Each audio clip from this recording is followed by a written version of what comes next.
Bismillahirrahmanirrahim. Elhamdülillah ve salatu ve selamu ala Resulillah.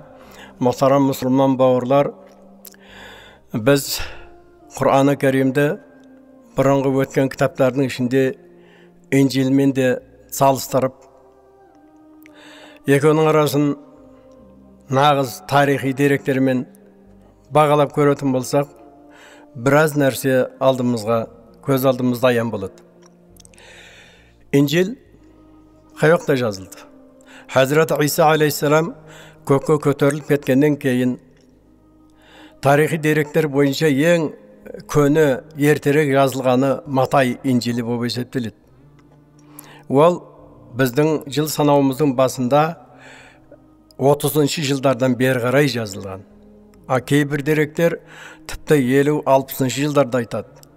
Yani деген сөз Hazreti İsa aleyhisselam асманға көтеріліп кеткеннен кейін 30 жылдан кейін İncil қағаз бетіне түсті деген сөз. Егер сол айтылған деректер дұрыс болса, бірақ оның бәрі күдікті. Үзілді кесілді дерек жоқ. Ал енді бұл жерінде Құр'ан-ы Кәрімді салыстырайық. Пайғамбарымыз саллаллаху алейхи ва саллям 632 жылы дүниеден өтті деп айтылады. Кейбір деректер 633 дейді, мақұл. Ал Құр'ан-ы Кәрім Пайғамбарымыз саллаллаху алейхи ва саллям дүниеден өткеннен кейін 6 айдан кейін қағазға түсірілді. Екеуінің арасында міне жер мен көктей айырма. Екінші, İncil'de қорғап, сол үшін жан қиып, сол үшін еңбектенген адамдардың саны көп болғанда İsa пайғамбардың апостолдары деп айтылады. Олар 12 адам. Оның кейін шәкірттері тағы бір соңына із қуарлары бар. Тіпті көп болғанда да 60-70 адамнан аспайды. Ал пайғамбарымыз саллаллаху алейхи ва саллям дүниеден өткеннен кейін Әбул Алия рахматулла алейхи табиғиндардың үлкендерінен, сахабалардың көп кісілерінің көзін дидарын көрген адам. Сол Әбул Алия айтады, пайғамбарымыз көз жұмғанда жер үстінде мұсылман дүниесінде 114 мың сахаба бар еді деп айтылады. Демек, пайғамбарымыздың жолын қуып, Құр'ан-ы Кәрімді жұртқа жаямыз деп сол жолда еңбектеніп жүрген адамдар, ол тек қана сахабалардың өзі 114 мың. Ол табиғиндерді, одан кейінгілерді қоспағанда. Егер оларды есептейтін болсақ, тіпті миллионнан асып кетейін деп тұр. Қап, енді онан кейін İncil'дің көп нұсқалылығы менен Құр'ан-ы Кәрімнің бірлігі, бірегейлігін салыстырайық. İncil'дің тіпті 50-ден асық нұсқалары бар деп айтылады. Бір замандарда 27 болды İncil. Сонда собор шақырылып, İncil'дің 23-ін күшін жойып, қалған 4-ін қалдырып, осыны біздер қабылдаймыз деп соборда шешім шығарылып, содан кейін 4 İncil'ді олар қалдырған. Матай, Луқа, Маркс және Йоанн İncil'дері деп аталады. Ал енді ол собор қаншалық дәрежеде дұрыс İncil'ді қалдырды, ол қаншасын жойғызды, ол әлі оның көп сөздері бар. Өйткені собор өздеріне ұнаған İncil'ді қалдырып отыр. Олардың түсінігі бойынша дұрыс деп тартылған, танылған кітаптарды айтып отыр. Ал Құр'ан-ы Кәрім бірегейлігімен тұр. Мың жылдың ар жағындағы кітаптардың ішінде бір өтір, бір әрпі өзгермеген кітап Құр'ан-ы Кәрім болып отыр. Ал енді Йоанн İncili болса, қазіргі христиандардың қолындағы İncil'ді тіпті İncil деуге келмейді. Өйткені ол İncil'ді Йоанн деп айтып отырғаны Яхия алейхиссаламның İncili деп отыр. Йоанн креститель деп айтылады Европада. Өйткені Hazreti İsa алейхиссаламды Иордан өзеніне шомылдырып крестеген адам Яхия алейхиссалам тарихта. Содан Йоанн креститель деп айтылады. Яхияны Йоанн болып olan Иван деп орыс тіліне аударылуы, Яхия алейхиссаламның Юнан тіліндегі аталуы Йоханна. Европаға Йоханнадан Йоанн, Россияға Иван болып келді. Ал қазақ Яхиядан Жахияны айтады. Міне осының бәрі бір адамның аты. Әне де Яхия алейхиссалам біздің жылдың басында 67-ші жылы дарға асылған. Ал бірақ ол кісіден қалған Инжил екендігіне мына Инжилдің ешқандай дәлелі жоқ. Қайта бұл Инжилді ол кісілерден Иса алейхиссаламнан кейін 100 жылдан кейін шыққан Иоанн философ деген адам жазып тапсырғандығы, оны сол кездегі Византия мемлекетінің руханиларының бәрін тапсырмасымен солардың ыңғайына қарап жазғандығы туралы деректер молынан жетіп жатыр.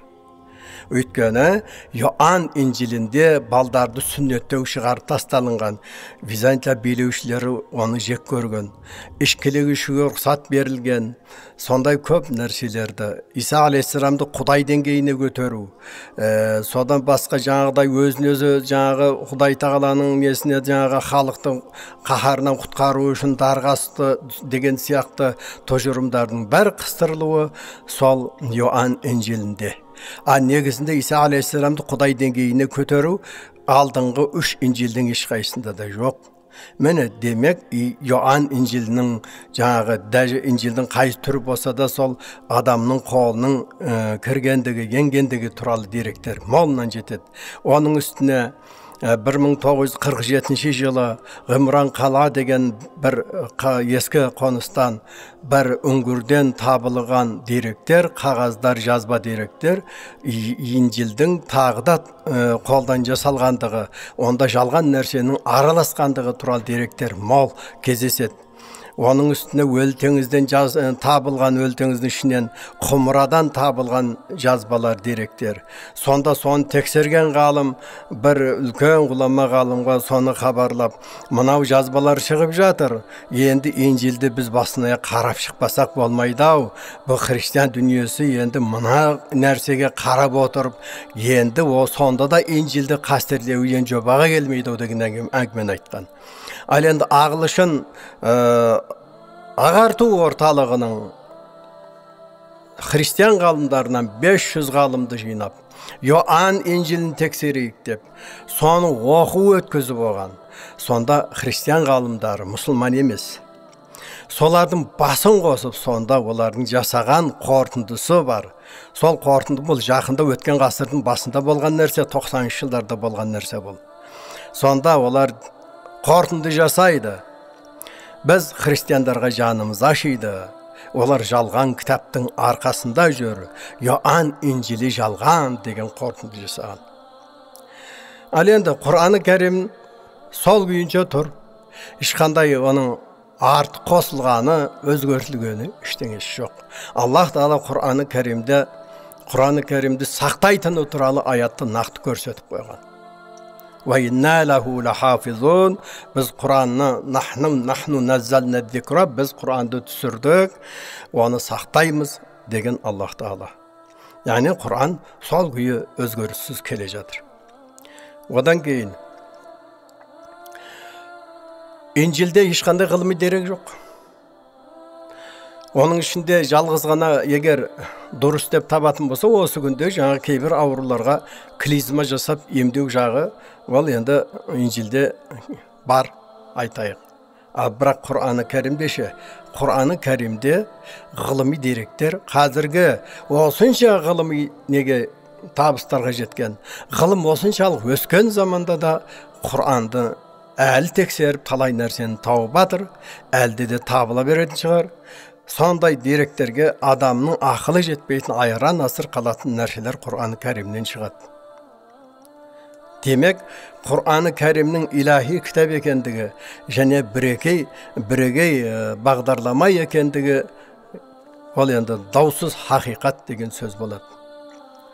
Мысал үшін Құран Кәрімде Аллах Тағала «Вәл хайла вәл хамира вәл биғала литаркабуха вазина» «Ваяхлуқу ма ла та'ламун» сендерге Аллах Тағала жылқыны, қашырды, есекті мініп жүру үшін, зинат үшін сіздерге берді, жаратып берді.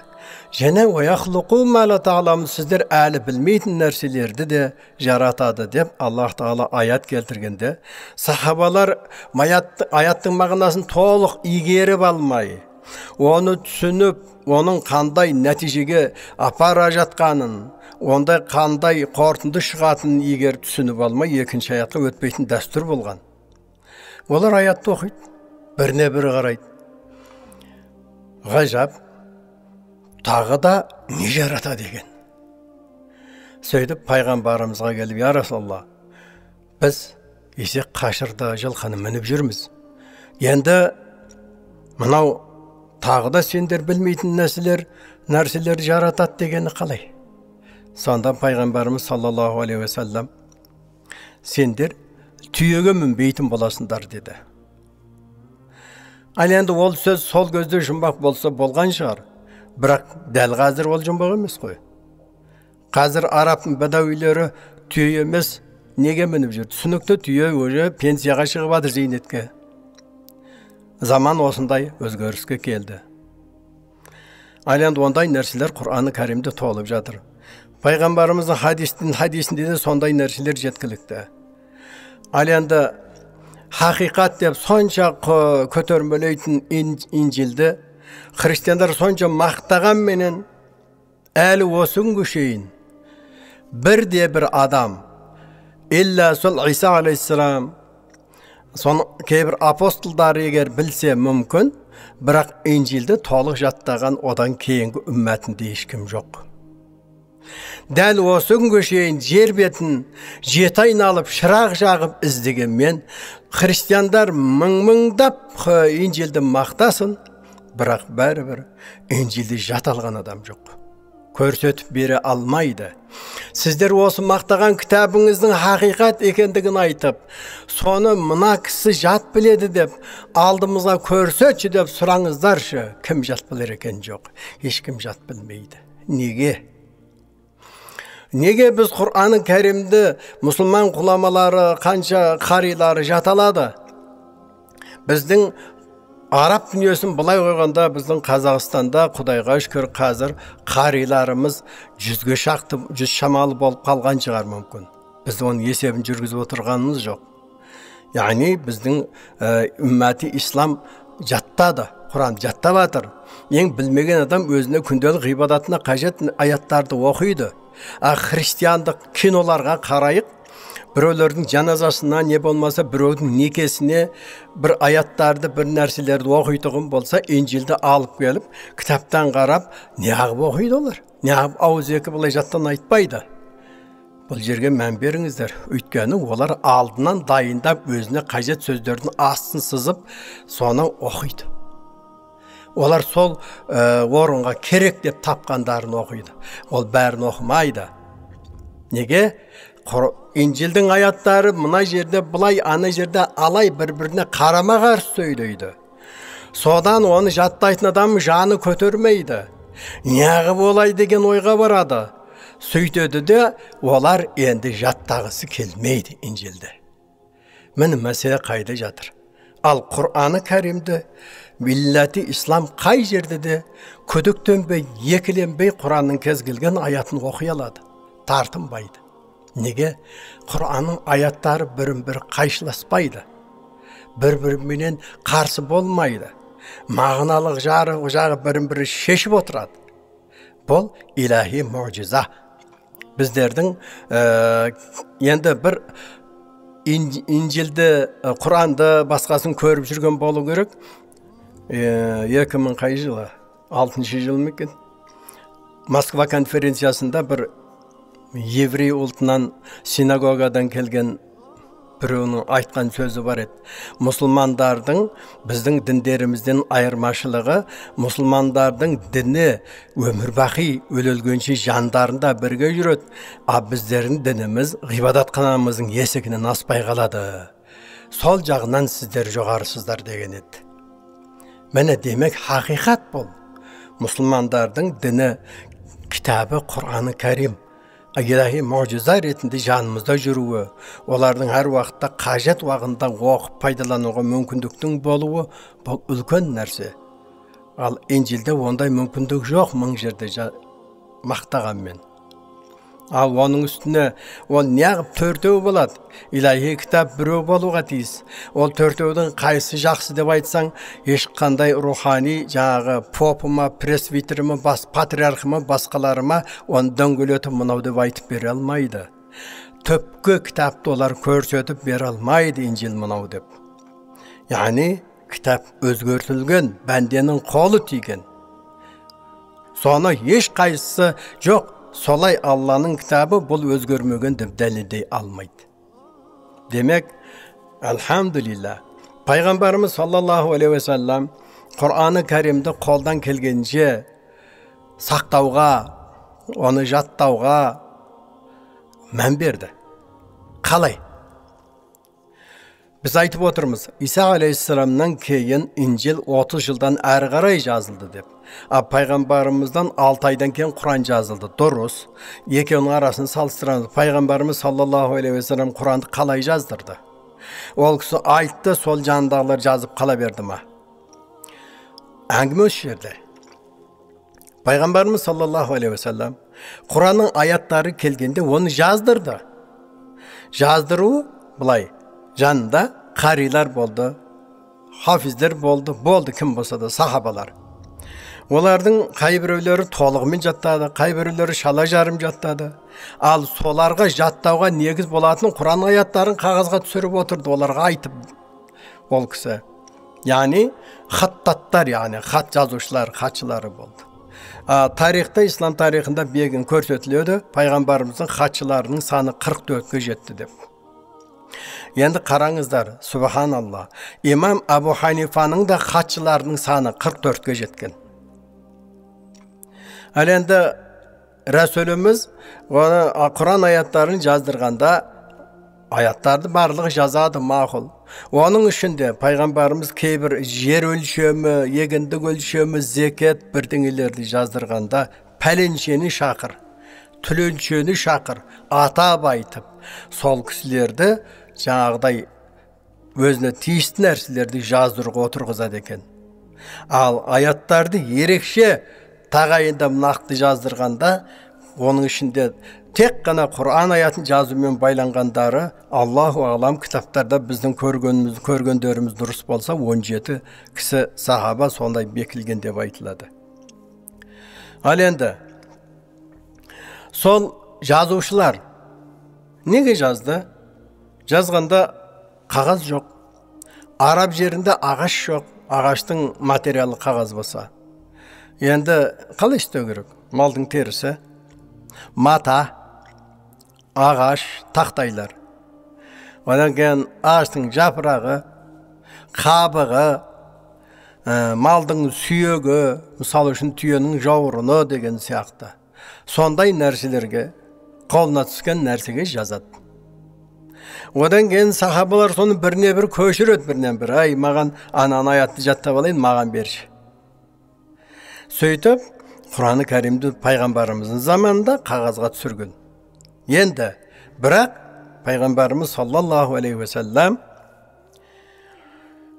өзінің бәнденің, яғни қазақша айтқанда, сөзі илахи тәңірдің, көк тәңірдің сондай жіберіп жатқан уахимен араласып кетпеу жағын қатты қадағалаған.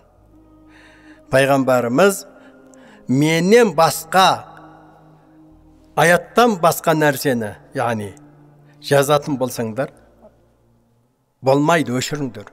Егер аяттан басқа нәрсені жазғандарын өшіріп тастаңдар. Болмайды деді. Бірақ илля Абдуллах ибн Амр ибн Ас радиаллаху анхуға пайғамбарымыз саллаллаху алейхи ва саллям ерекше рұқсат берген екен. Сен жаз. Менен хадисті жаз, аятты жаз деп. Рұқсат берген. Ол кісі өте сауатқан, аят пен хадистің екеуін араластырмайтын, жеке-жеке бөлек ұстайтын сондай білімді адам болған. Оның яхуди, еврей тілінен де хабары болған, жақсы білген. Сондай сауатқан көз ашықтығынан пайғамбарымыз саллаллаху алейхи ва саллям ол кісіге жеке рұқсат берген екен. Құданың құдіреті пайғамбарымыз саллаллаху алейхи ва саллям сөйтіп рұқсат бергеннің арқасында кейінгі заманда пайғамбарымыздың хадистерін жинаған ғұламалар Tekserip çıkkanda Hazreti Abu Hurayra radıyallahu anhu Peygamberimizin zamanında 4 yıl birge жүрüp ol kişiden estigen hadistin sanı men Abdullah ibn Amr ibn As radıyallahu anhu kağızga düşürgen hadislerдің sanı ekevi birdey 5000'den artık boп şıkkan. Ekevinin sanı birdey 00 tura geledi. Bir tаңғаларлығы. Енді Құран-ы Кәрімді жаңағыдай етіп аяттарды нақты жаздырғандықтан Құранға пайғамбарымыз өзінің сөздерін ешқандай қосылып нетуіне жағдай жол берген жоқ, сондай қағазға түсірілді сахабалар заманында. Одан кейін пайғамбарымыз неге кітап етіп жазбады деген сұрақ болады, түсінікті, білеміз. Неге жазбады? Біріншіден, Пайғамбарымыз саллаллаху алейхи вассалам Құранның аяттары нүзул, яғни түсуі әлі таусылғанын білген жоқ. Тағы түсе ме, қандай болады білмейді. Ол қазіргі заман сияқты емес, ана компьютердің арасынан бір нелерін жолдарды, бірнеше жолда аптастап ананы қоса салады. Аят түсті. Хазірет Жабирел алейхиссалам айтады, мынау аятта Бақара сүресіне, мынау аятты Нисаға яки басқаға мына жеріне кіргізіңіз деп илахи тағылым Аллах Тағаланың нұсқауымен жаңа аяттарды солай жібереді, орын-орнына келтіреді. Ал оның үшін, оны жазу үшін кітап етіп жазған болса, ана тұрған тұтас кітаптардың бәрін өзгертіп қайта жазуға тура келеді. Соның үшін Пайғамбарымыз саллаллаху алейхи вассалам оны кітап етіп жазғызуға енді үзірлі деген сөз. Ол Құранды ектіп, оны Құранды кітап етіп жазып, оны қалдыра алмағаны сол.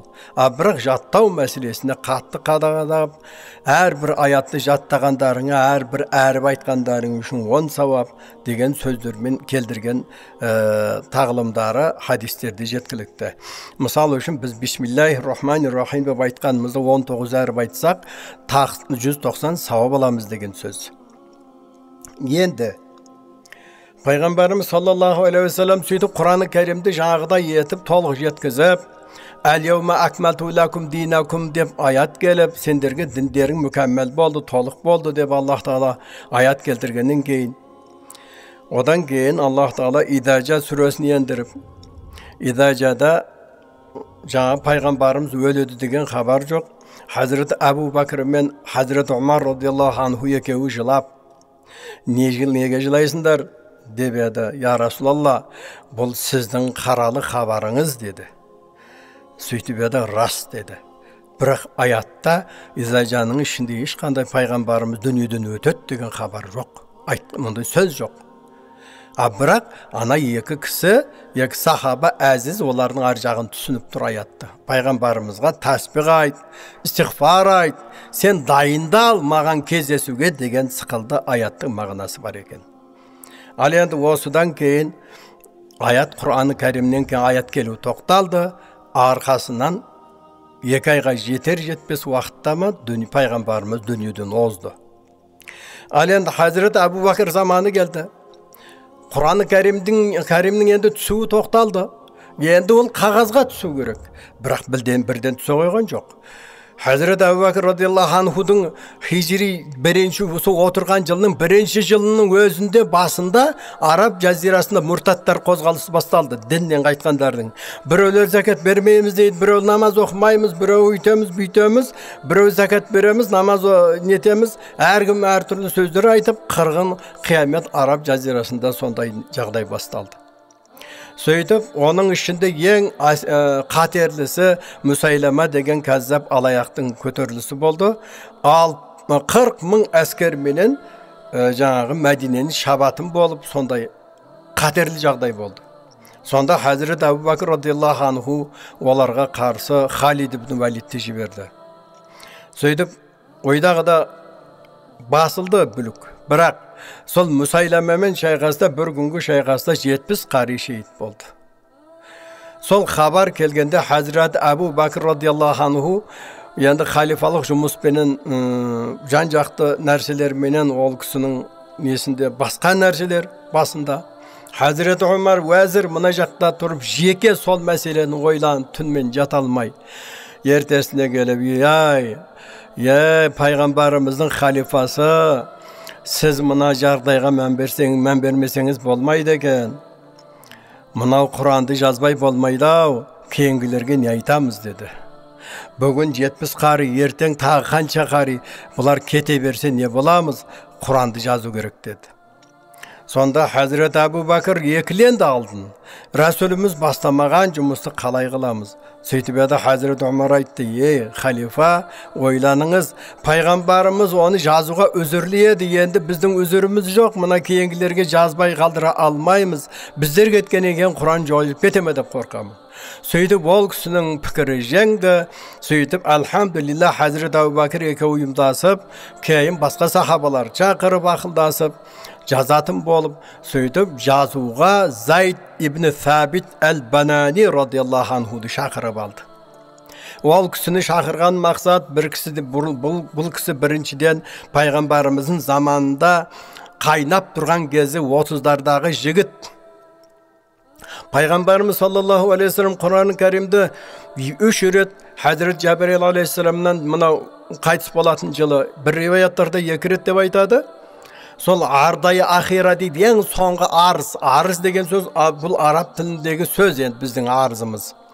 Сол ақырғы алдына көрсетіп өткізу деген сөз. Құранның аяттары қай бір жерлерінде насық мансұхы бар, басқасы бар, қай жерде қандай нету керек, қай өзгеріс бар. Соның барлығын Жабірел алейхиссаламнан пайғамбарымыз өткізіп отырады екен. Сол өткізетін уақиғаға Зайд ибн Сабит Банани радиаллаху анху өзі қари, толық Құранды жаталған. Пайғамбарымыз жанында соны өткізгенде толық қатысқан бастан аяқ болған екен біріншіден. Ал екінші жас, өте сауатқан. Өзінің хафиздығы бар. О сонша жақтарын ескеріп комиссияға бастық қойды. Сөйтіп Құран-ы Кәрімді жазамыз деді. Жақсы. Енді ол кісіні отырғызып жанына көмекшілер қойып, енді жұрттан Құранды бірақ жазбаша өткізсін деді. Ауызекі жазылмайды Құран. Ауызекі жазылтаған болса Зайд ибн Сабит радиаллаху анху өзінің жазғанын жазар еді. Өзін білген жоқ. Оған олар жоқ деді. Бұны жазбаша Құран аяттарын өткізсін жұрт. Біреуде малдың терісінде толық Бақара жүр. Біреуде Али Имран жүр. Біреуде Ниса жүр. Барлық жинақтарды алып келіңдер. Алып келді, мешіттердің есігіне қарауыл қойды. Бірақ ол жазбаларды 2 адам куәлікпен тапсырсын. Құран-ы Кәрімді пайғамбар заманда жазып алған болсын. Оны сахабалар көрген болсын деп тапсырды. Солай етіп, 2 адамның куәлігіменен сол Құран-ы Кәрімді толық тапсырып олар өткізгенде, толық Құранның аяттары жазба түрде өткізілді. Жұрт оқып жүр. Бірақ соның ішінде, жұрт оқып жүргеннің ішінде Тәубе сүресінің соңындағы 2 аят. لقد جاءكم رسول من أنفسكم عزيز عليه ما عنتم حريص عليكم بالمؤمنين رؤوف رحيم деп 2 аят бар. Сол ақырына шейін 2 аятты жазба түрде ешкім келтіре алмады. Жазбасы бар болатын болса куә керек, 2 адам табыла алмайды. Сонда Пайғамбарымыз саллаллаху алейхи ва саллям Абу Хузайма Ансари радиаллаху анхуға айтқан сөзі бар екен. Ей Абу Хузайма, бір күні сенің куәлігің 2 адамға өтеді деген сөзі бар екен. Абу Хузаймадан қағаз келді. Жаңағы 2 аят бар. Ол кісі әкелгенде, біз тұрамыз бұған. Пайғамбарымыз бұл кісіні бір куәлігін 2 адамға болады деп, бұған ешқандай сөзіміз жоқ. Пайғамбарымыз өстіп айтқан, бұны қабылдаймыз. 2 адам талап етпей, соның қолындағы жазбаны қабылдап, Құран-ы Кәрімнің соңғы 2 аятын солай қосты. Міне осылай етіп Құран-ы Кәрімді толық қағазға жазып шықты. Араб тілінде Құран-ы Кәрім алғашында Құран деп аталған жоқ. Араб тіліндегі қағазды сахифа дейді. Сахифа қағаз. Бет. Ал енді олар енді ананы толық малдың терісіне жазып толықтанғаннан кейін оны жинақтап бір ненің чемодан құсаған бір ненің ішіне қойып, оны мұсхаф деп атады. Мұсхаф деген сөз сахифаны жинап қоятын жер. Араб тілінде мұны қоссаң сөз болады. Кәтәбеден жазды, алдына мұғысың мәктәп. Жәләсә деген отырды, алдына мұғысың мәжіліс. Дәрәсә деген дәрс сабақ оқу, алдына мұғысың мәдресе. Сол сияқты мұсхафта сондай сөз.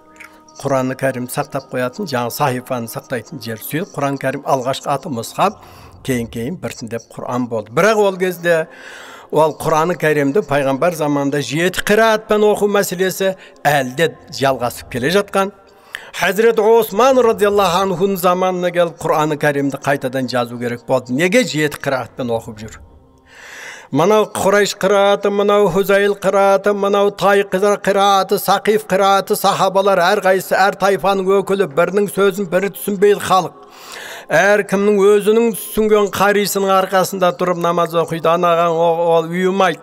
Ананың оқыған түсінбейді бірін-бірі. Сондай заман недіге Кавказда ғазауатта жүрген Хузайфа Ямани радиаллаху анху бір жерде жамағаттың екі жақ, біреулер Сириядан, біреулер Ирактан барған хафиз қарилар жамағатпен әскер намаз оқығанда андағы үйіп тұрған адамдар ана Құранды қате оқиды деп бірімен-бірі таласты. Ей, сен кімнен оқыдың? Мен Ибн Аббастан оқыдым. Сен ше Абдулла Масудтан оқыдым. Сен ше тағы пәлен қаридан оқыдым. Жұрт таласады, менікі дұрыс. Содан Хузайфа Ямани сол сөзді естіп, тура түйеге отырып Мәдинеге келді. Ей, халифа Хазрет Османға кіріп, мынау халық бәлеге қалайын деп тұр. Кітабилер Инжилді сан саққа жүгіртіп, әр кітап етіп жүргендігі. Мынау Құран Кәрим дәл сондай болайын деп тұр. Мынаны алдын алмасаңыз болмайды, осындай болып жатыр деді. Сахабалар бас қосты. Комиссия қайта шақырылды. Зайд ибн Сабит Банани әлде тірі, ол кісі қайта шақырылды. Оған бірнеше сахаба және табиғиндерден кісілер көмекші қосылды. Сөйтіп Құран Кәрімді қайтадан жазды. Бұны редакция дейді жаңадан Хазрет Осман радиаллаху анхудың жаздыруыменен. Бірақ оның ішінде Құранның бірде-бір аяты қалған жоқ, түсірілген жоқ, өзгертілген жоқ. Тек қана қираат жөнінде қай тіл, Құрайш тілі ме? Бәріне түсінікті жері болса дау жоқ. Кейбір жерінде таласты жері болса, сахабалар айтты, бұл Құрайш тілімен енген, сол Құрайш тілінде жазылсын, түпкі тіліменен. Басқа тайпалық тілдер қалсын деді. Сөйтіп, сол Құрайш тілінде өткізіп, бір Құран қалпына келтіріп жазылды, басқа тайпалық тілдер өртелді. Оның ішінде Абдулла Масуд радиаллаху анху сияқты кейбіреулер орталық шешімге келіспей қарсылық етіп, өзіндегі Құранды сақтағандар болған. Иракта Абдулла ибн Масуд жүрген. Кейінен бәрібір жамағаттың несімен жақ, мынау іріккі болады, мынаны нетіңіз дегеннен кейін барып, жамағаттың несіне қосылып, пікіріне тоқтап, Абдулла ибн Масуд Құран өзіндегі нені жойды. Сөйтіп, Құран бір нұсқаға келді. Хазрет Осман радиаллаху анху сол нұсқа болған Құран Кәрімді бірнеше нұсқаға көшіртіп, Мысырға, Басраға, Меккеге, Яманға деп жан-жақтарға бөліп, Шамға деп арнайы әскери конвоймен оны оқытатұғын 2 қариды қосып сол елдерге жұмсап, сөйтіп Құранның бірлігі сақтап қалынды. Бұл ислам мәдениетінің бастауы бірінші, және мұсылмандар тарихындағы сахабалардың ең үлкен өзекті жұмысының бастамасы осы болды. Бұл түгел ғылымның бастамасы да осы еді. Иншалла, кейінгі уақыттарда бұл әрі қарай тақырыпқа негіз болатын нәрсе, иншалла. Міне Құран Кәрим Инжилмен салыстырғандағы қандай нәрсе. Ал Инжилге қараңыз, аяттар қарасаң, от Иоанна, от Маркса, от деп оттап отырған адам ар жағында кімнен алғаны белгісіз. Ал Құран Кәрімде мына жақтағы аят, бұл жаңағыдай комиссиямен, 2 адам куәлігімен қағаз жүзінде тапсырылды. Жазба ауыз несінен ауыз әдебиеті емес, жазбаша өткізілді. Енді бұл жерде тағы да бір ауыз қосымшалаймыз. Құран Кәрім араб мәдениетінде, әдебиетіндегі нәрсеге қатысы болғаны ұстаздық жағынан қатысы шығар, бірақ әдебиетке Құран Кәрім жатпайды.